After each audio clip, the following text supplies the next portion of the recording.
On parlait de l'entrepreneuriat, je vais parler de l'entrepreneuriat. Mais comme vous savez, moi, mon engagement, ça consiste en fait de partager, de vous partager avec enthousiasme, avec certitude et avec énergie tout ce que j'ai pu découvrir pendant ces années d'entrepreneuriat. Tout ce que j'ai pu découvrir, tout. Est-ce que je peux compter sur vous, tout de suite là, de partager cette énergie ensemble? Je peux compter sur vous. Merci. Alors, je vais parler de l'entrepreneuriat, comme je le faisais. Mais d'abord, imaginez, tu as élaboré un business plan et qui te demande 25 000 $. Et puis tu vas chez un bailleur de fonds qui te donne son argent, tu investis son argent, tu lances ton projet, quelques mois ou 3 mois plus tard, le projet tombe à l'eau, ça n'avance pas, ça stagne. Et puis le lendemain, le propriétaire de l'argent, cette personne auprès de qui tu as prêté l'argent, vient devant ta porte et puis top. Il réclame son argent, il a besoin de son argent. Maintenant, vous étant à l'intérieur, qu'est-ce que vous allez faire?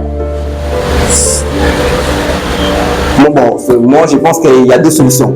La première serait soit de vous pendre, la deuxième serait soit de vous suicider. Vous allez choisir laquelle? Vous pendre. Vous allez mourir, non? Vous allez mourir si vous essayez de vous pendre. Bon, en fait, l'entrepreneuriat. Avant d'abord d'attaquer ces sujets, j'aimerais demander, est-ce que l'entrepreneuriat vraiment à l'université, ceux qui nous donnent ces cours d'entrepreneuriat à l'université, est-ce que ce sont vraiment des entrepreneurs?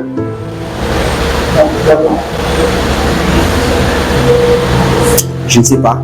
Moi, je pense que ces personnes qui nous donnent des cours d'entrepreneuriat, ce sont juste des personnes qui ont appris le cours d'entrepreneuriat et qui viennent nous apprendre ce qu'ils ont appris, mais qui ne passent pas en pratique.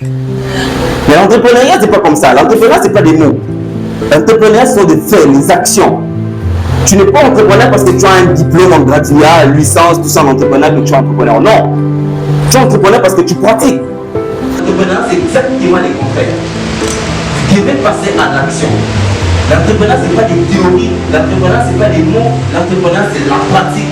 C'est du pragmatisme. Alors, maintenant, tout à l'heure, des définitions qu'on nous donne sur l'entrepreneuriat, je vais être un peu bref. Avec ces mots. Donc, ce que vous devez comprendre sur l'entrepreneuriat, c'est que l'entrepreneuriat, c'est un état d'esprit. L'entrepreneuriat, c'est le mindset. L'entrepreneuriat, c'est l'innovation. L'entrepreneuriat, c'est la création d'emplois. L'entrepreneuriat, c'est développer un projet. C'est parce que vous ne pouvez pas vous lancer dans l'entrepreneuriat sans projet. Impossible, ça n'existe pas. Ça ne peut jamais exister de ce monde. Pourquoi? Parce que c'est le projet qui fait que quelqu'un puisse se lancer dans l'entrepreneuriat. Le projet fait le cœur, la source de l'entrepreneuriat. Quand tu veux te lancer dans l'entrepreneuriat, tu n'as pas de projet. Mais là, l'entrepreneuriat, c'est les bénévoles. Vous devez avoir les projets avant de vous lancer dans l'entrepreneuriat parce que c'est le projet qui est lucide vers l'entrepreneuriat. C'est le projet qui représente l'entrepreneuriat. Il devez avoir un projet. C'est pourquoi vous voyez, un entrepreneur, c'est toujours quelqu'un qui se promène, qui dort, qui rêve, qui mange partout avec des projets. Partout, ces malades, il y a toujours des projets. Alors, le projet, tu peux avoir une idée. Une idée, je vais créer une entreprise, je vais lancer une plateforme, je vais investir, je vais faire ça. Ça n'est qu'une idée, ça n'est pas un projet. Maintenant, à partir du moment où vous allez décider de pouvoir élaborer votre idée, c'est ce qui deviendra alors projet.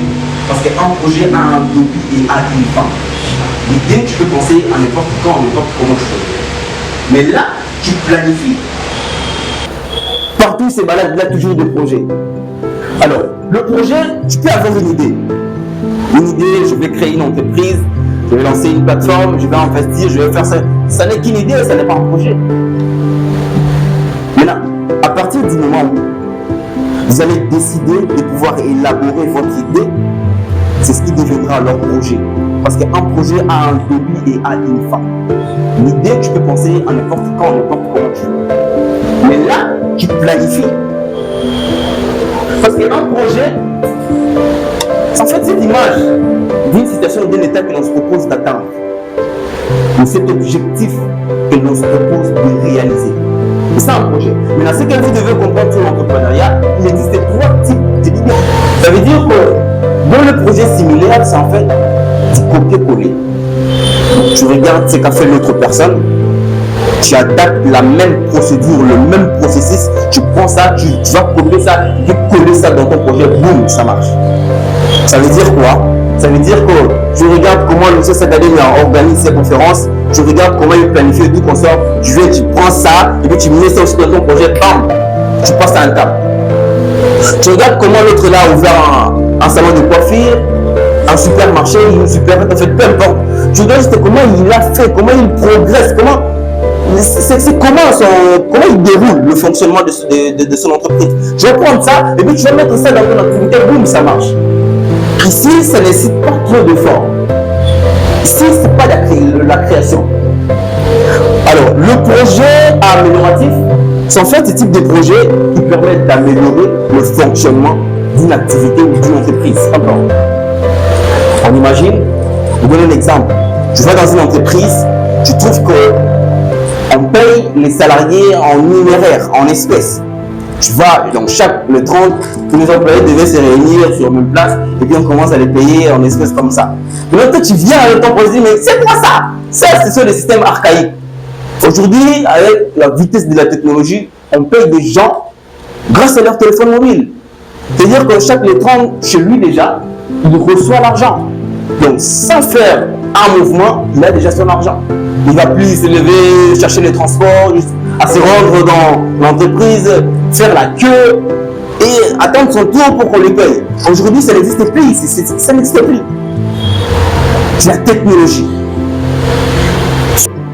Parmi ces 3 types de projets, votre projet se retrouve dans quelle catégorie? Je ne vous pose pas la question, mais vous allez vous répondre psychiquement. Votre projet se retrouve dans quelle catégorie? Ici. Si vous arrivez à définir votre catégorie, la catégorie dans laquelle se retrouve votre projet, et puis vous serez maintenant prêt à vous partager les 3 éléments essentiels d'un projet. Ces 3 éléments sont comme étant une condition sine qua non, sans lesquelles vous ne pouvez pas réussir dans un projet. Jamais. Donc, parce que la première, c'est quoi? C'est les objectifs. Vous devez vous fixer clairement les objectifs. Là. Parce qu'aujourd'hui, la plupart des entrepreneurs échouent parce qu'ils ne se fixent pas clairement les objectifs. Mais au départ, lorsque vous voulez devenir entrepreneur, vous devez clairement vous fixer des objectifs. Ayez des objectifs clairs, nets et précis. Parce que les objectifs vous permettront de connaître les résultats précis que vous souhaiterez obtenir plus tard. C'est en fait mettre à jour. C'est-à-dire quoi? C'est-à-dire que mettre en avant les résultats précis que l'on souhaiterait obtenir plus tard ou demain. Pourquoi? Parce que ici, il faut avoir une vision. Vous devez avoir une vision, la vision de ton projet, la vision de ton entreprise, dans les 5 ans, dans les 10 ans, dans les 15 ans qui viennent, enfin peu importe. The big picture, donc la vision d'ensemble. Donc la manière dont tu vois le déroulement ou le film de la vie de ton projet ou de ton entreprise dans les 5 ans, dans les 10 ans, dans les 15 ans, etc. Parce qu'ici, on est dans un zoom beaucoup plus proche, beaucoup plus serré, un zoom avant. Et souvent, les personnes planifient les objectifs dans les 5 ans pour atteindre la vision. Ça veut dire quoi? Ça veut dire qu'ici, c'est pas quand tu as ton téléphone là, et puis tu veux prendre quelqu'un une photo, et puis cette personne-là est à 100 mètres. Pour que vous preniez une photo bien, qu'est-ce que vous faites? Vous zoomez. Quand tu zoomes, il va apparaître comme s'il était devant toi. Alors que non. C'est comme ça aussi les objectifs. Quand tu te fixes clairement les objectifs, tu vas connaître ce que tu vas réaliser plus tard. Souvent des gens qui se lancent, bon, je me lance dans l'entrepreneuriat, ok, j'ai un projet, ok, quel objectif dans mon projet? Je peux faire une enquête, demander sur 100% des entrepreneurs qui ont des projets, qui ont des objectifs nets, clairs et précis, je pense qu'il y en aura 15. Quand seulement ils savent ce qu'ils vont faire. Parce que vous savez quoi ici? La clarté, c'est le pouvoir. Si vous ne savez pas exactement ce que vous voulez, vous n'allez pas réussir. Notre cerveau, notre corps, notre esprit, c'est un cerveau mécanisme. C'est comme une bombe. Cette bombe, cet missile, elle voit si la cible bouge, elle sait où la cible va et la suit. Ça veut dire que notre cerveau ou notre esprit, si nous les conditionnons, c'est exactement ce qui doit poursuivre et trouver un moyen de nous aimer. La clarté, c'est le pouvoir. Alors, si vous ne savez pas répondre à cette question, qu'est-ce que vous voulez, vous ne serez pas autant accompli que vous le souhaitez. Jamais. Vous devez d'abord commencer à savoir ce que vous voulez dans votre projet. Qu'est-ce que vous voulez? Si vous savez maintenant ce que vous voulez, si vous avez défini clairement vos objectifs, vous respectez le deuxième élément, ce qu'on appelle le problème dans le projet. Une carence d'une situation, d'un état, il manque parfois un problème. Ça veut dire quoi? Ça veut dire que les problèmes, comme on l'a dit, le problème égale au besoin. Le besoin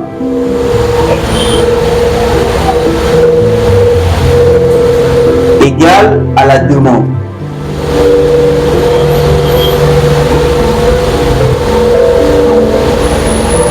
Et la demande engendre l'offre. Et c'est cette offre qui résout le problème. Vous savez, comme on dit, que le marché, c'est une rencontre entre l'offre et la demande. Ça veut dire que si tu as déjà ton projet, donc tu as les marchés, un projet qui sait résoudre un problème, tu gagnes déjà les marchés. Ça veut dire que un projet est censé résoudre un problème. Un projet ne peut pas créer des problèmes. Ça veut dire que à partir du moment où ton projet, ton offre répond ici, résout le problème, ah ben, tu as créé une ampule. Tu as créé une ampule. Ça veut dire que vous ne pouvez pas, si vous ne savez pas bien définir le problème que vous résolvez, votre projet ou votre entreprise ne va pas fonctionner de manière optimale, impossible. Ça ne va pas fonctionner. Vous devez bien définir les problèmes. Parce que sur l'équation, sur le problème, tout est basé sur l'équation. Si le problème est très mal défini, tout le reste de la résolution sera fausse. Vous devez commencer à bien définir les problèmes, bien définir votre problème, les problèmes que vous résolvez dans votre projet. Regardez, je prends l'exemple de Vodacom, par exemple. Je prends le cas de Vodacom. Bon, je ne sais pas avant Vodacom s'il y avait encore un réseau ou non, on s'en bat les couilles. Regardez, avant, peu importe cette entreprise de communication n'est plus en train à Kinshasa ou au Congo. Est-ce que les gens n'avaient pas besoin de communiquer? Bien sûr que si. Et je pense qu'on communiquait par téléphonie. Où tu vas, tu te mets là, alloué, je te passe tout ça, des trucs comme ça. Où tu payes pour envoyer une. Ça veut dire que dans votre projet, vous devez définir les problèmes. Votre projet va résoudre quel problème? Si vous savez le problème que votre projet va résoudre, vous passez maintenant aux trois éléments qu'on appelle le livrable. En fait, ça c'est un élément de production qu'on inclut dans le périmètre d'un projet. Donc, tout le processus d'un projet, il y a les livrables. Les livrables accompagnent le projet. Partout, dès ce commencement jusqu'à la fin, il y a toujours des livrables. Pourquoi? Parce que les livrables, ça représente un produit et un service donné au consommateur. Mais un seul projet peut aussi avoir plusieurs livrables. Un seul projet peut avoir plusieurs livrables, mais ces livrables doivent être comment? Ces livrables doivent être réels, doivent être mesurables, doivent être appréhendables et attendu par des clients finaux. Parce que la conduite d'un projet, ça résulte sur le livrable, sur un produit, sur un service, sur une nouvelle organisation, sur des tâches, etc. Mais les principaux livrables d'un projet, c'est les produits et les services. That's it. Je pose une question. Pourquoi on travaille? On travaille pourquoi? Vous pouvez répondre. Pourquoi on travaille? Pour gagner de l'argent. Correct. On travaille pour gagner de l'argent. Et c'est souvent cette personne pour qui nous travaillons qui va elle aussi nous juger en tant que travailleur. C'est notre patron, si nous sommes employés dans cette entreprise, ou ce sont des clients, si nous sommes nous-mêmes patrons. Maintenant, vous devez comprendre que les objectifs d'un entrepreneur ou de chef d'entreprise ne sont pas forcément alignés avec ceux des clients. Maintenant, si vous voulez que vos livrables soient jugés de manière positive, il serait préférable d'en faire, ou genre votre travail soit jugé de manière positive, il serait préférable de faire de vos livrables une priorité. C'est une priorité. Quand je parle de livrables, ne confondez pas mal, ça ne veut pas dire service de livraison, ça ne veut pas dire prendre un produit, aller livrer à quelqu'un en France, à Paris, non, c'est pas ça. Mais quand je parle de livrables, ça veut dire que mettre à la disposition d'un client. Tu vas mettre à la disposition. Ça veut dire que je vais vendre quoi? Qu'est-ce que je vais mettre à la disposition de mes futurs clients? Qu'est-ce que mon équipe attend de moi? Qu'est-ce que mon patron attend de moi? Qu'est-ce que je vais faire ça, etc. Si vous avez bien défini vos objectifs et puis vous avez ciblé le problème que vous résolvez, et puis vous savez maintenant vos livrables, à partir de ce moment, vous avez créé une immense entreprise. Il y a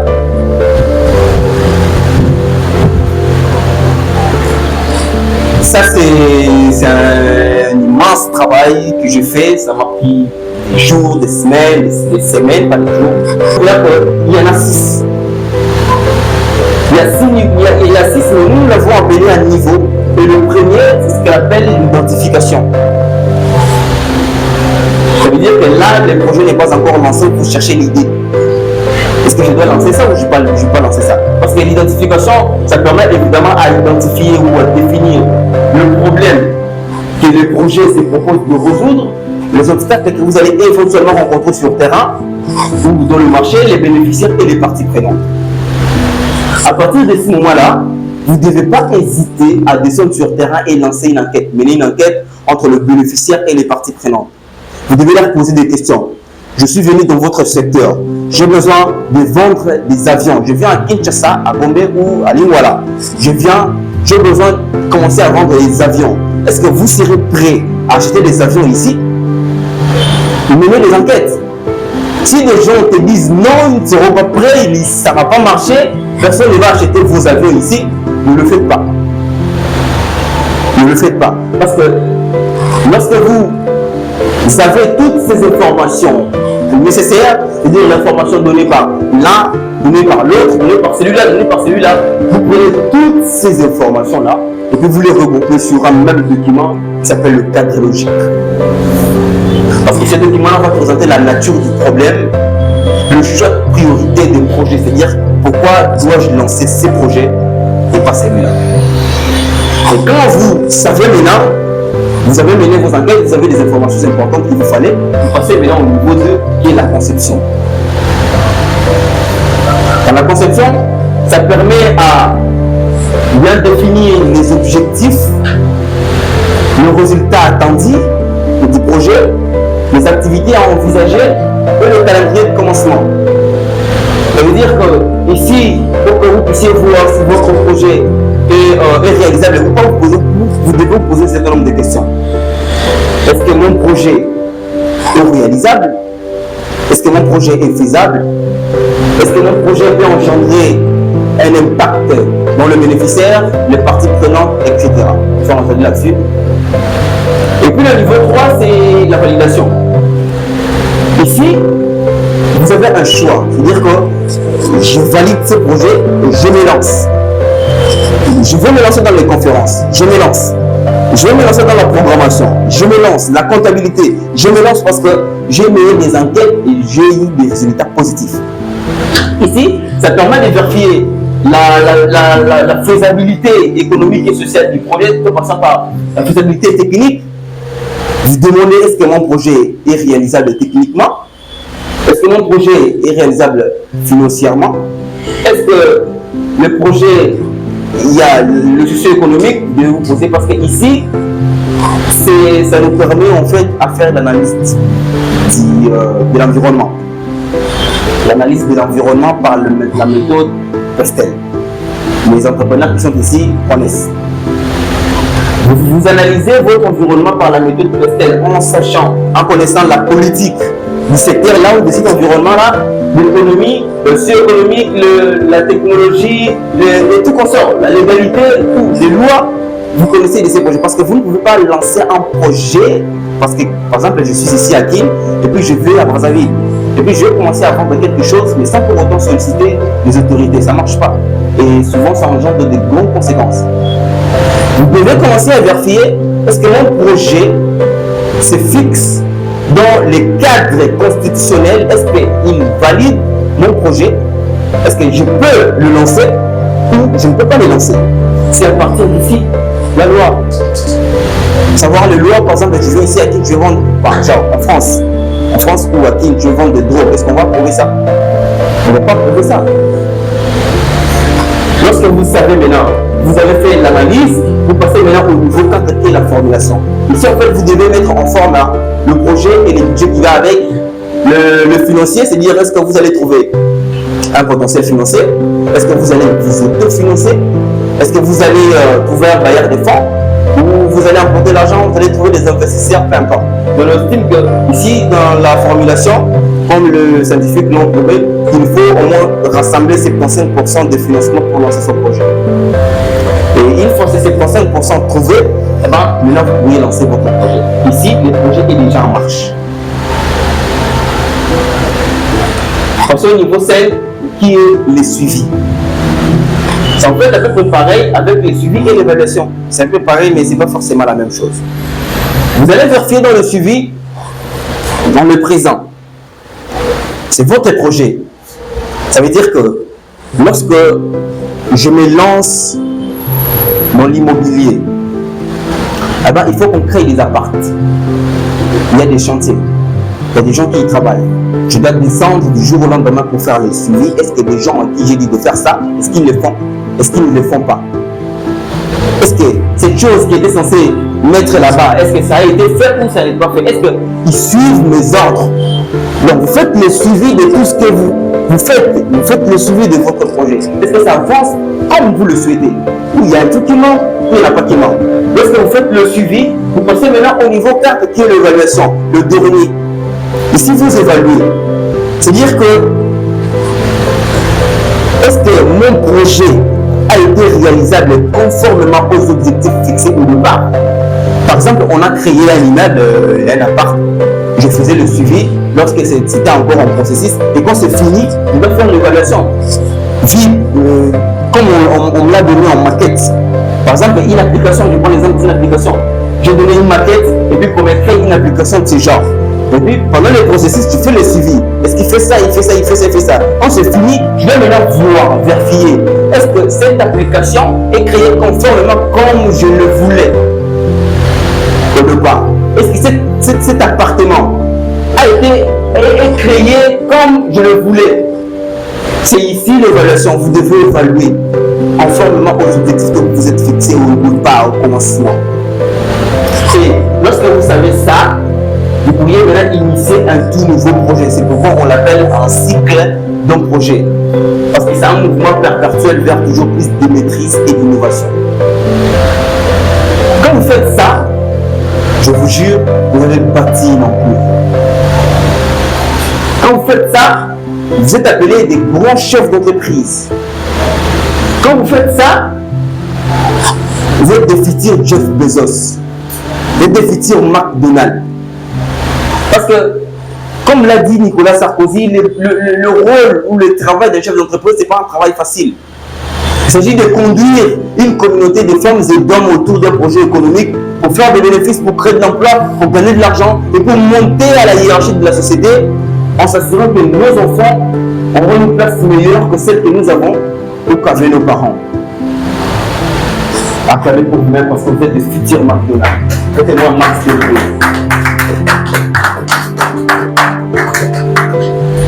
Alors, quand vous savez maintenant ce que c'est le projet, la structure du projet, comment se présente un projet, il y a ce qu'on appelle la structure du projet. Un projet a 3 structures. Le premier, c'est ce qu'on appelle la fonction commerciale, le commerce. Second, le leadership. Le troisième, le financement. Ça veut dire quoi? Le commerce, la fonction commerciale, c'est l'ennemi de la guerre du projet. C'est là où le problème cause, parce que lorsque vous avez votre projet n'a pas un but d'aller faire des cadeaux. C'est pas ça, non? Votre projet consiste à vendre. Vous devez vendre, que ce soit des produits ou des services. Vous devez vendre pour faire des jeans, pour faire de la maille. Alors, ici, lorsque vous savez maintenant l'idée claire de votre projet, vous devez vous poser 3 questions. Vous devez vous poser 3 questions. La première serait de savoir ce que vous vendez. La deuxième, de savoir des personnes à qui vous vendez vos produits. Et le dernier, serait de savoir par quelle méthodologie est-ce que vous allez vendre votre produit ou votre service. Bon. Je prends d'abord quoi comme... Dans le quoi, ici, en vrai, ça ne s'efface pas.